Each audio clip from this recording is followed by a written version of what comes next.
بسم الله الرحمن الرحیم. د خبرونو سرټکی.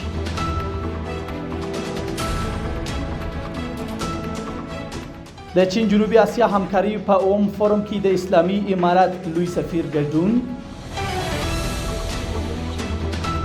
ایران ته د افغانستان د صادراتو زیاتوالی او دواړو هیوادونو د خصوصي سکتورونو ترمنځ د همکاریو د پیاوړتیا په اړه خبري. او د متحده عربي اماراتو لخوا ایران ته د پیسو د لیږد د راپورونو ردول.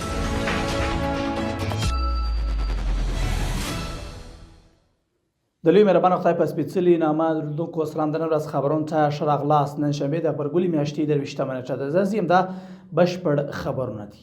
په چین کې د اسلامي امارات لوی سفیر مولوي بلال کریمي د چین جنوبي اسیا همکاریو په اوم فورم کې ګډون او وینا وکړه. ښاغلي کریمي په دې فورم کې په افغانستان کې د پانګونې مناسب چاپیریال ته په اشاره له چین او د سیمې هیوادونو سره د سوداګرۍ، پانګونې او سیمهییز اتصال د پراختیا پر اهمیت ټینګار وکړ. نوموړي افغانستان د سیمهییز اتصال مهم محور وباله او د ګډو اقتصادي همکاریو د لا پیاوړتیا هیله یې څرګنده کړه.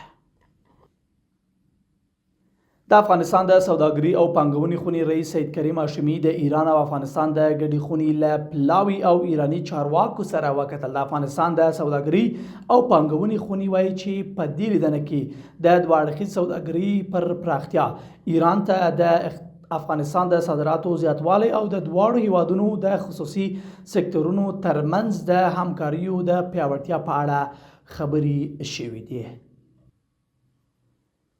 د خبرونو دوام. د کډوالو او راستنېدونکو چارو وزارت وایي چې یوه اونۍ کې د پاکستان له زندانونو 263 افغان کډوال آزاد او هیواد ته راستانه شول.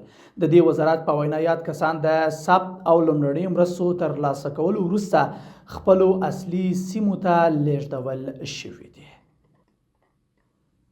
او وروستۍ خبره چې د متحده عربي اماراتو د بهرنیو چارو وزارت په یوه رسمي اعلامیه کې هغه راپورونه رد کړل چې د ځینو نړیوالو رسنیو لخوا ایران ته د پیسو د لیږد په اړه خپاره شوي وو. د دې وزارت په اعلامیه کې راغلي چې له امارات څخه ایران ته د شاوخوا 3 میلیارډ ډالرو د لیږد په تړاو شوي ادعاوې په بشپړه توګه بې اساسه او ناسمې دي.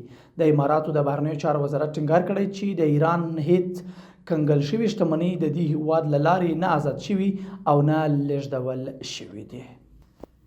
قدرمنو لیدونکو له ملتیا مو مننه. تر بیا ښه وخت او ښې چارې.